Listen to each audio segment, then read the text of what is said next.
We've been talking about the different types of federalism through the Civil War. After the Civil War, in the late 1870s, a new phase in the evolution of U.S. federalism called dual federalism was ushered in. Under dual federalism, the states and national government exercise exclusive authority in distinctly delineated spheres of jurisdiction, like the layers of a cake. One layer symbolized the national government, the next layer, the middle layer, the state governments, and the last layer, the local government. Two factors contributed to the emergence of this conception of federalism. First, several Supreme Court rulings blocked attempts by both state and federal governments to step outside their jurisdictional boundaries. Second, the prevailing economic philosophy at the time was a laissez-faire philosophy, which means let the markets regulate themselves. Industrialization changed the socio-economic landscape of the United States. One of its adverse effects was the concentration of market power.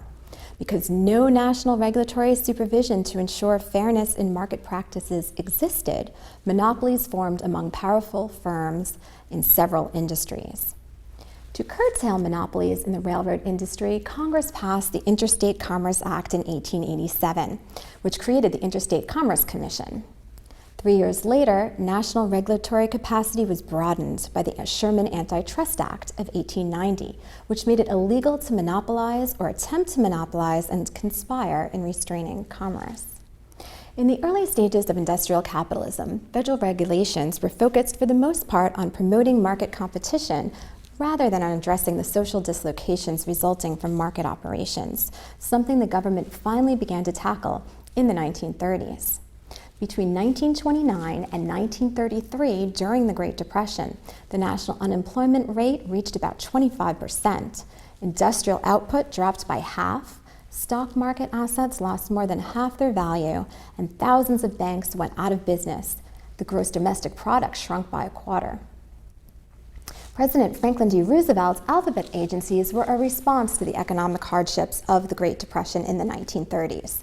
They ushered in cooperative federalism, which expanded the size of the federal government and mixed the functions of the three levels of government to ameliorate these socioeconomic ills. So at the turn of the 20th century, the federal government had only about 9,000 employees. Many of that number were U.S. postal workers, and most were based in Washington, D.C. But this number really rose during FDR's presidency. Lyndon Johnson's Great Society programs of the 1960s, including the War on Poverty, also highlighted the fact that all functions are mixed in government. Thus, the functions of the three levels of government under cooperative federalism are swirled together like the colors of a marble or rainbow cake. Cooperative federalism has several merits. Because state and local governments have varying fiscal capacities, the national government's involvement in state activities, such as education, health, social welfare, is necessary to ensure some degree of uniformity in the provision of public services to citizens in both richer and poorer states. The problem of collective action, which dissuades state and local authorities from raising regulatory standards for fear that they will be disadvantaged as others lower theirs, is resolved by requiring state and local authorities to meet minimum federal standards, for example, minimum wage and air quality standards.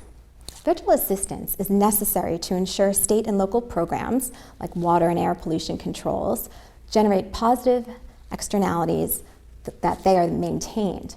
For example, one state's environmental regulations impose higher fuel prices on its residents, but the cleaner air they produce benefits neighboring states. Without the federal government's support, this state would most likely underfund such programs. The presidencies of Nixon and Reagan ushered in a new federalism, where the president hoped to return more power to the states. In other words, a devolution of power to the states. So let's talk about the two main arguments in favor of this new federalism. Because there are economic, demographic, social, and geographic differences among states, one geographical size-fits-all type features of federal law are suboptimal. Decentralization of power accommodates the diversity that exists across states. Because state and local authorities are closer to citizens, they are arguably better than federal agencies at discerning the public's need, and they might have the immediate resources to implement solutions faster. New federalism can foster competition between the states, which might lower administrative costs while maximizing output. Be sure to go over this video as many times as you need to thoroughly learn the material. You should also be reviewing and going over the questions thoroughly.